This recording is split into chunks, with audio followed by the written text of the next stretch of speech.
Seluruh ibadah kita ini untuk Allah SWT, bukan untuk manusia. Apalagi untuk orang mati. Bagaimana orang datang ke kuburan minta sesuatu? Kuburan siapa aja nggak bisa memberikan sesuatu kepada kita, nggak akan bisa. Kok datang ke kuburan keramat minta?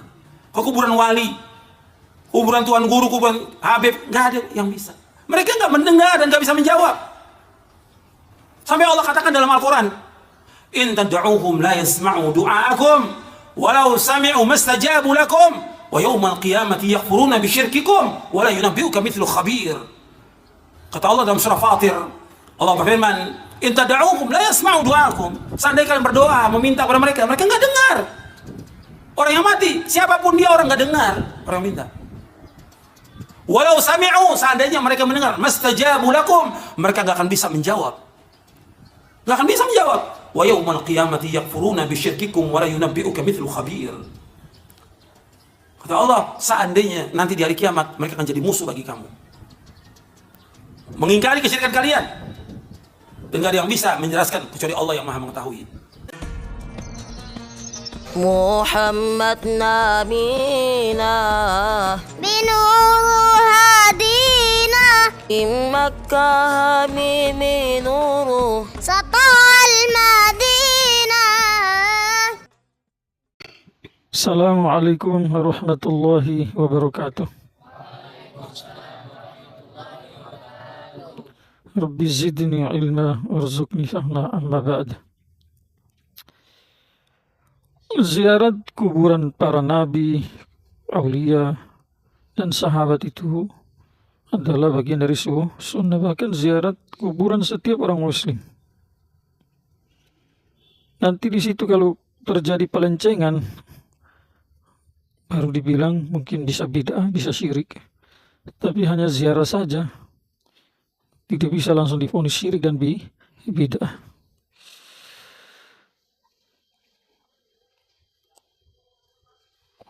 Amalan ziarat kuburan wali-wali itu bukan hanya terjadi di Indonesia. Bukan di kebiasaan orang Indonesia untuk mendatangi kuburan Wali Songo atau kuburan para habaib. Bukan seperti itu. Tetapi amalan ini adalah amalan yang sudah dipraktikkan secara mendunia. Di Pakistan itu ada kuburan sahabat. Daerah namanya Sindh, dekat Karachi. Disebut nama itu tempat dengan Panch Pir. Panch adalah 5, Pir adalah kuburan. Di situ ada 5 kuburan sahabat. Maka orang-orang dari mana-mana saja itu, saat melewati itu tempat atau mendatangi itu tempat, ada kesempatan mereka ingin ke sana lihat, ziarah. Banyak hikmahnya lewat ziarah itu. Salah satu hikmah terbesar adalah mengingat kematian. Yang kedua, kalau ziarah kuburannya para anbiya, ziarah kuburannya para sahabat, ziarah kuburannya para aulia, maka di tempat mereka dikuburkan itu, begitu derasnya turunnya rahmat Allah itu, tidak bisa dibayangkan. Maka kalau ada yang berdoa di situ, doanya diterima lebih cepat, itu tanpa ragu. Kecuali ada uzur syar'i dan lain-lain. Amalan ziarah ini sudah dipraktekkan juga sama salah satu imam dari imam-imam 4 dan juga imam-imam yang lain. Tetapi yang saya sampaikan di sini adalah berkaitan dengan Imam Syafi'i rahmatullah alaihi. Ruwiya anis Syafi'i, diriwayatkan dari Imam Syafi'i. Beliau berkata, inni la atabarraku bi Abi Hanifata rahmatullah alaihi. Kata Imam Syafi'i rahmatullah alaihi, sesungguhnya saya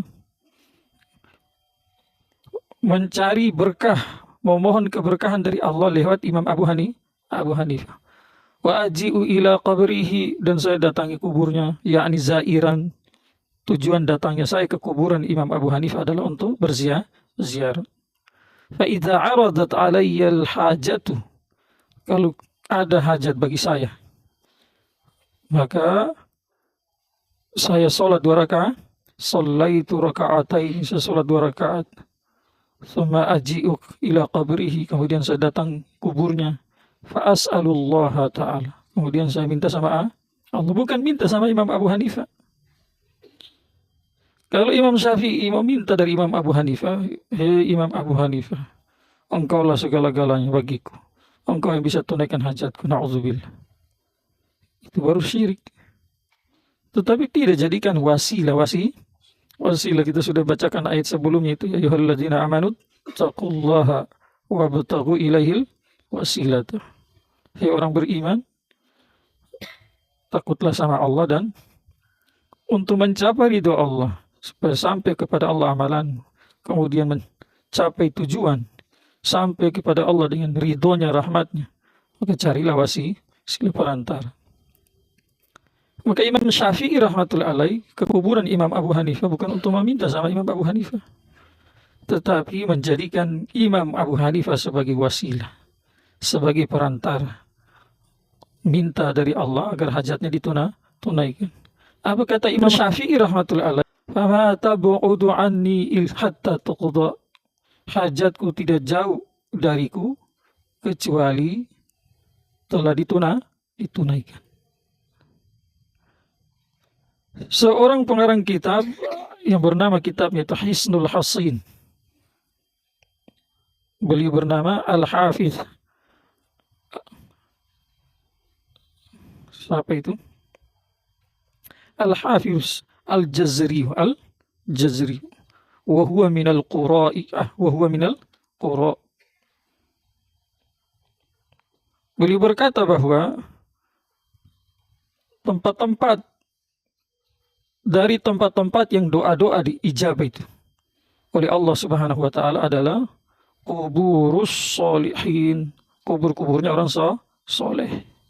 Mim mawadhi'i ijabati du'ai kuburus solihin. Dari tempat-tempat yang Allah ijabah doa-doa orang yang berdoa adalah kubur-kuburnya orang soleh. Maka larangan orang-orang Wahabi itu agar supaya orang tidak datangi kuburan wali songo, tidak datangi kuburan wali-wali, para habaib, para ulama yang semasa hidup mereka dikenal dengan kesolehannya itu, dengan berdalih bahwa itu adalah perbuatan syirik. Karena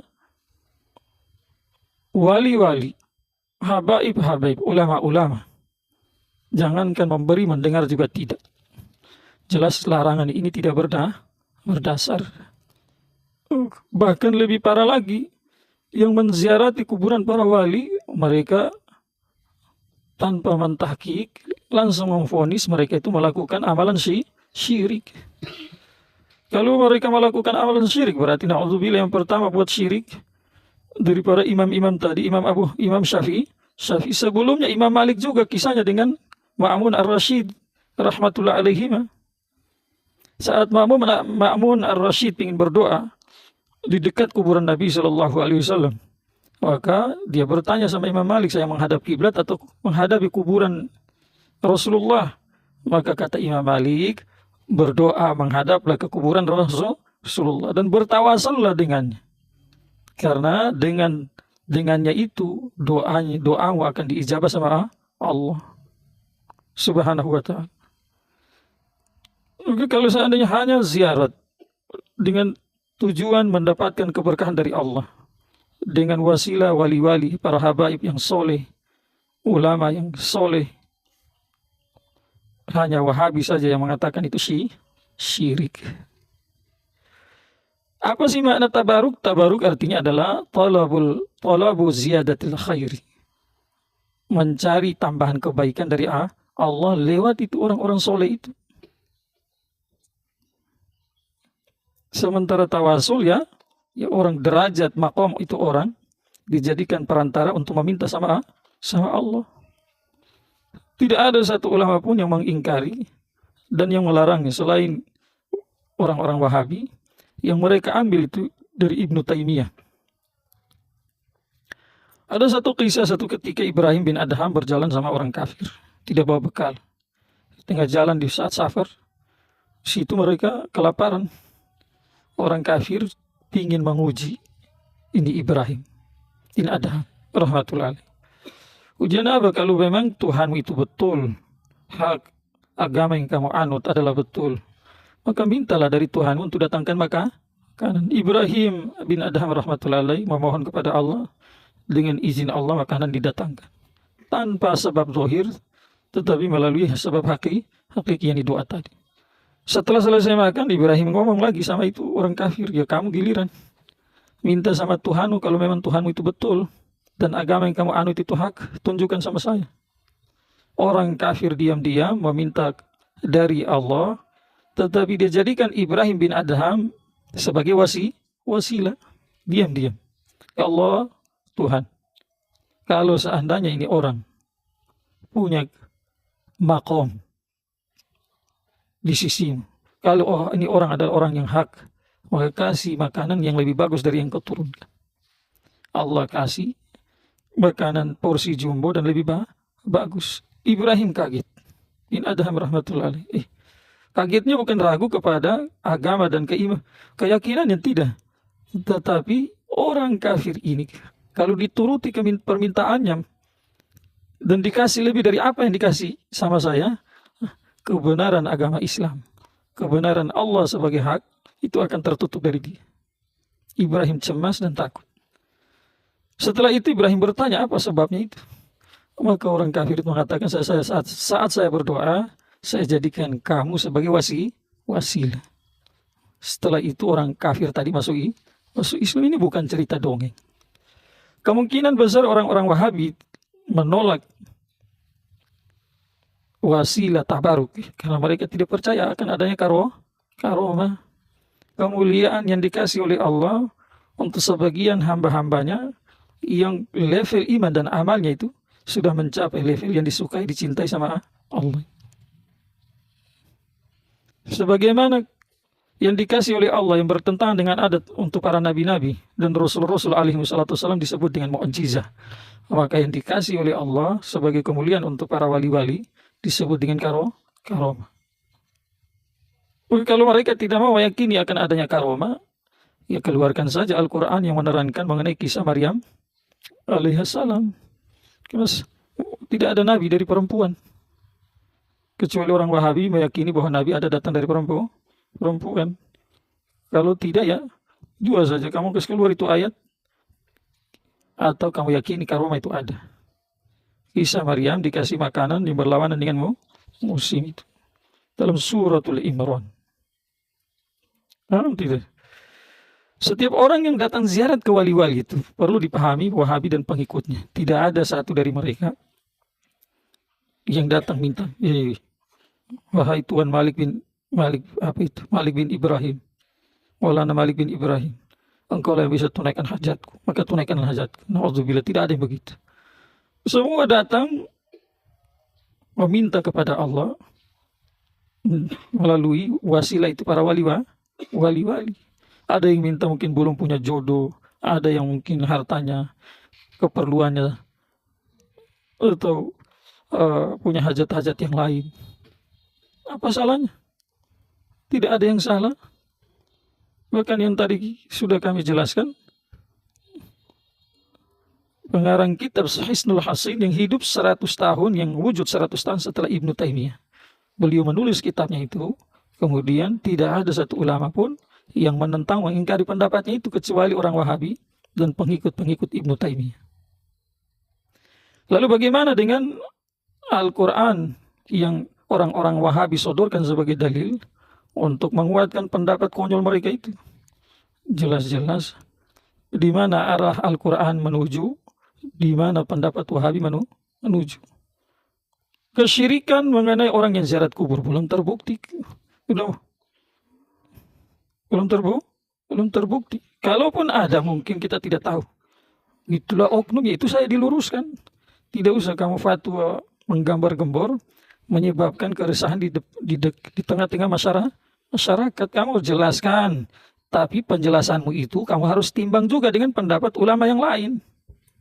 Karena yang kamu jelaskan itu jelas bukan nas sharih dari Al-Quran dan hadis. Itu juga pendapatmu yang bersumber dari guru-gurumu mungkin, atau tuanmu Muhammad bin Abdul Wahab mungkin, atau Ibnu Taimiyah. Yang mana Ibnu Taimiyah adalah orang rata-rata pendapatnya itu berseberangan dengan ulama-ulama sebelumnya. Jadi kau harus jelaskan dengan gamblang, jelas. Jangan kamu langsung vonis-vonis saja. Kalau tidak ada kesyirikan, untuk apa kamu bawa ayat? Innallaha la yaghfiru ayyushraka bihi wa yaghfiru ma duna dzalika liman yasha wa may yusyrik billahi faqad iftara isman 'azima. Innallaha la yaghfiru ayyushraka bihi wa yaghfiru ma duna dzalika liman yasha wa may yusyrik billahi faqad dhalla dhalalan ba'ida. Ini kaitan dengan orang yang sudah jelas-jelas syirik dalam amalannya. Untuk apa kamu bawakan ini ayat untuk memaksakan orang yang tidak syirik, naudzubillah, untuk menjadi syirik? Nanti menjadi kaidah itu. Sebagaimana dalam hadis, orang tidak kafir kau panggil ya kafir. Kalau tidak ada niat mungkin satu sifat mirip dengan orang kafir, maka kamu yang panggil jadilah kafir. Yang dipanggil belum tentu kafir, tetapi kamu yang panggil, padahal yang kau panggil adalah orang beriman. Maka kamu yang panggil jadi kafir. Kamu panggil seseorang ya iblis. Kalau kamu saat kamu panggil itu tidak kamu mengumpamakan salah satu sifat itu orang dengan iblis, hanya panggil iblis saja, menyamakan orang beriman dengan iblis, kamu jadi iblis. Maksudnya iblis itu adalah kan orang kafir. Maka dengan kata-katamu itu jadi kamu jadi kafir. Maka sama gitu, orang hanya pergi ziarah kubur, niatnya minta berkah dari Allah lewat wali-wali, lewat habib-habib, lewat ulama-ulama yang soleh-soleh. Kok kamu langsung memvonis mereka syirik dalam perbuatannya? Akhirnya mereka jadi orang musyrik. Naudzubillah, tidak nyambung. Yang berikutnya, dalil yang kamu sodorkan bahwa orang yang meninggal dunia itu tidak mendengar. Jelas ayat yang kamu bawa tidak ada hubungannya dengan orang setelah meninggal bisa mendengar atau tidak. In tad'uuhum la yasma'u du'aakum. Kalau kamu panggil mereka atau minta dari mereka, mereka tidak berdoa, memohon kepada mereka, mereka tidak mendengar permohonan. Ini kaitannya dengan apa? Nomor satu, orang-orang terdahulu, walaupun ini juga berlaku sampai hari kiamat.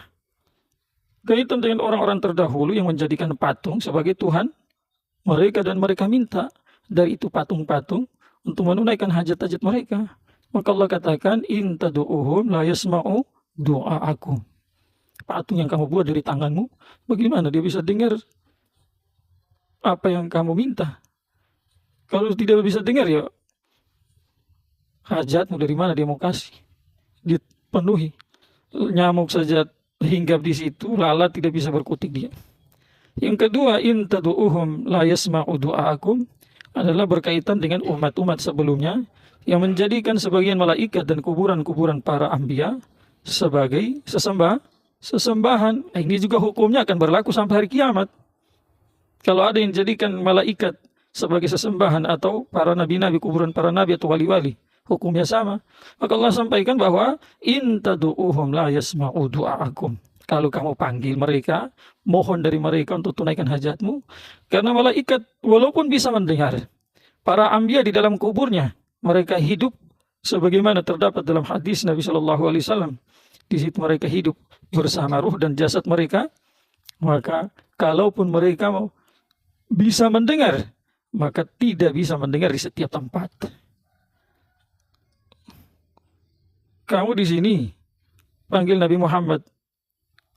Nabi Muhammad di mana? Di Madinah kuburannya. Kamu panggil malaikat yang ada sama kamu dengar, tetapi malaikat yang lain tidak dengar. Walau sami'u mastajabu lakum.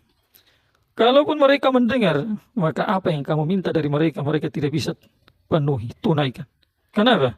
Karena hak untuk memberi secara mutlak tanpa bergantung berhajat kepada orang lain adalah siapa?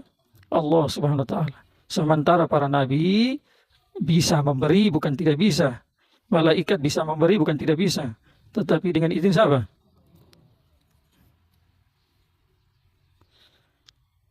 Sebuah hadis Nabi bersabda sallallahu alaihi wasallam bahwa para sahabat, hidup dan matiku bermanfaat bagi kamu. Sahabat mendengar itu, kalau Nabi hidup bermanfaat bagi mereka, ya nyambung karena dirasakan langsung. Tetapi setelah meninggal adanya manfaat dari Allah lewat Rasulullah sallallahu alaihi wasallam, kami belum nyambung, tidak mengerti. Maka mereka bertanya. Maka Rasulullah sallallahu alaihi wasallam jelaskan bahwa setelah meninggal nanti amalan baik dan burukmu akan disodorkan oleh Allah di hadapanku. Yang baik datang, maka saya memuji Allah. Kalau amalan burukmu yang disodorkan di hadapanku, maka saya mohon ampun untuk kamu dari Allah Subhanahu wa Ta'ala. Maka dalam ayat ini tidak ada hubungan dengan orang yang di dalam kubur bisa bicara atau bisa mendengar atau tidak. Juga ayat lain yang mereka sodorkan, fa innaka la tusmi'ul mauta wa la tusmi'us summad du'a idza wallaw mudbirin wa ma anta bihadil ummi an dhalalatihim in tusmi'u illa may yu'minu bi ayatina fahum muslimun. Semisal dengan ini juga dalam ayat lain, surat Rum. Surat apa? Ada suratul Namal, kemudian suratul Rum. Semisal dengan ini juga dalam suratul Fatir. Paham tidak? Di dalam ayat ini juga tidak ada kaitannya dengan Nabi bisa memperdengarkan orang sudah meninggal atau belum, alias orang meninggal itu bisa mendengar atau tidak. Ayat ini Allah jelaskan berkaitan dengan orang kafir. Tetapi pembahasan di sini dibawa orang yang pertama, orang yang sudah meninggal. Yang kedua orang tuli. Yang ketiga adalah orang buta. Maka Allah umpamakan orang-orang kafir itu sama dengan orang yang sudah mati. Sama dengan orang yang tuli. Sama dengan orang yang buta. Apa maksud? Fa innaka la tusmi'ul mauta. Bukan di sini menafikan tidak bisa memperdengarkan. Dan menafikan yang sudah meninggal tidak bisa mendengar. Tetapi yang dimaksud di sini adalah tidak bisa kamu memperdengar dan tidak bisa mereka dengar dengan memperdengar dan dengar yang di dalamnya ada manfaat. Kenapa? Karena di akhirat adalah Allah jadikan sebagai darul jaza, tempat balasan dari amal baik yang dibuat di dunia. Maka kalau di dalam kubur atau nanti kelak di hasyar, siapapun dari para nabi dan para rasul yang kasih nasihat untuk orang-orang yang sudah meninggal dunia itu, maka nasihat memperdengarkan kebaikan untuk mereka boleh, tetapi sudah tidak manfaat lagi. Mereka mendengar boleh, tetapi sudah tidak ada manfaat. Kenapa? Karena yang dijanjikan sudah dilihat. Ada kebaikan dapat balasan bagus, dosa dapat balasan jelek sudah dilihat. Sementara perkara-perkara itu yang berkaitan dengan janji ghaib. Sebelum dilihat beramal baru manfaat. Tetapi kalau sudah dilihat baru beramal soleh sudah tidak ada lagi manfaat. Maka sama orang kafir, bukan berarti fa innaka la tusmi'ul mauta. Jadi engkau tidak bisa kasih dengar orang kafir, orang mati. Bukan bahasan aslinya ke situ. Tetapi adalah yang dimaksud adalah orang kafir. Sebagaimana orang mati tadi, kamu tidak bisa memperdengarkan yang ada manfaatnya. Dan mereka tidak bisa mendengar dengan mendengar yang ada manfaatnya. Maka karena salahiyat orang kafir, kemampuan istiadat untuk mendengar dan menerima kebaikan sudah dicabut, maka fa innaka la tusmi'ul mauta, sesungguhnya kamu tidak bisa kasih dengar orang kafir yang ada manfaatnya, dan mereka mendengar yang ada manfaatnya sudah tidak ada sama dengan orang mati tadi.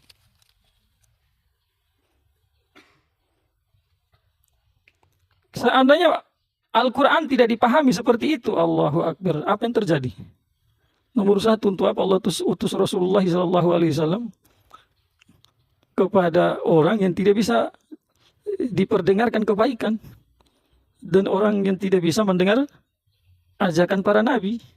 Yang kedua, kenyataan di lapangan, Abu Jahal saya kelas kakap berapa ratus kali Nabi datang memperdengarkan kebaikan untuk Abu Jahal.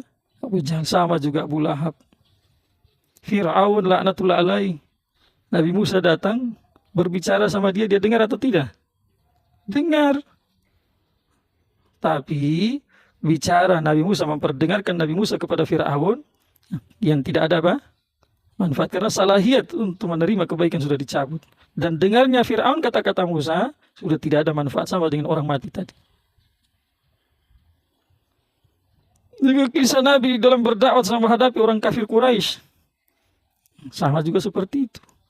Maka kalau seandainya tidak diartikan ayat Al-Quran seperti tadi, nanti bertentangan dengan yang terjadi di lapangan yang sesuai dengan fakta. Na'udzubillah, nanti kita mau bilang lagi Al-Quran tidak sesuai dengan fakta.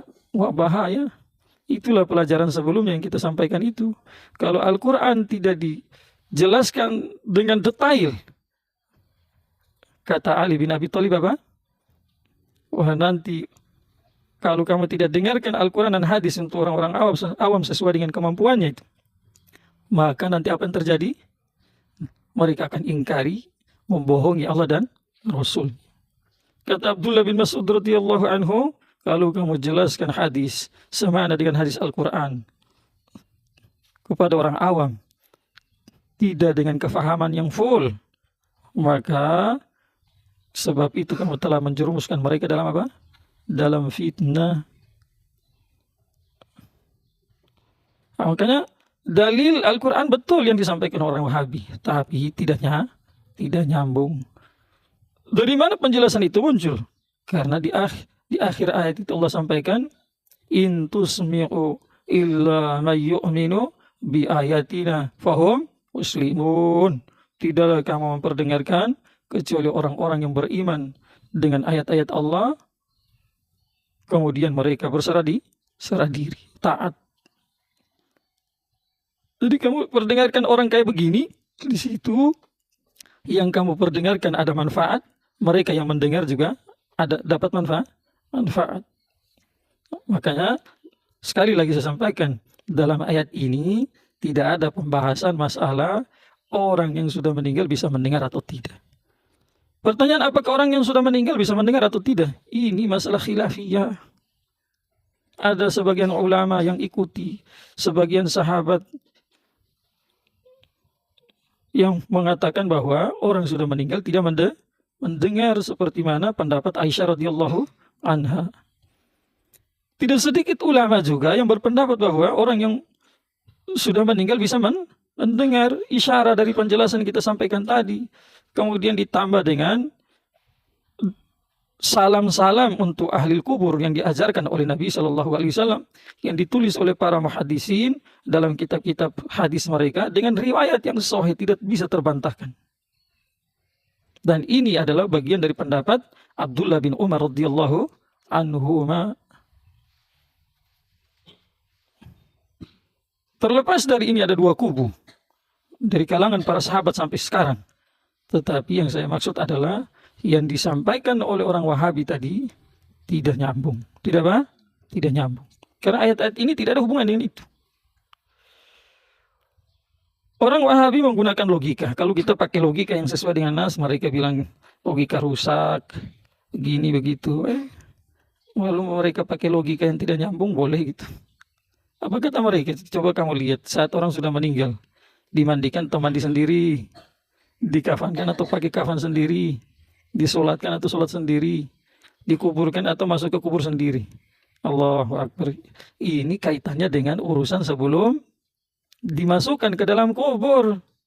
Karena saat itu rohnya lagi dipisahkan dari jasad. Kejadian ini tidak ada hubungannya dengan nanti setelah meninggal dunia di dalam kubur.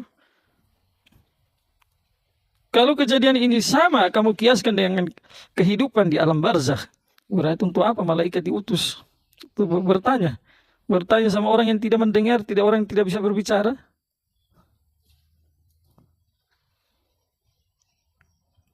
Maka tidak ada hubungannya itu. Yang berikutnya, hadis Nabi SAW itu, riwayat yang sahih yang diamalkan oleh orang-orang Syafi'i.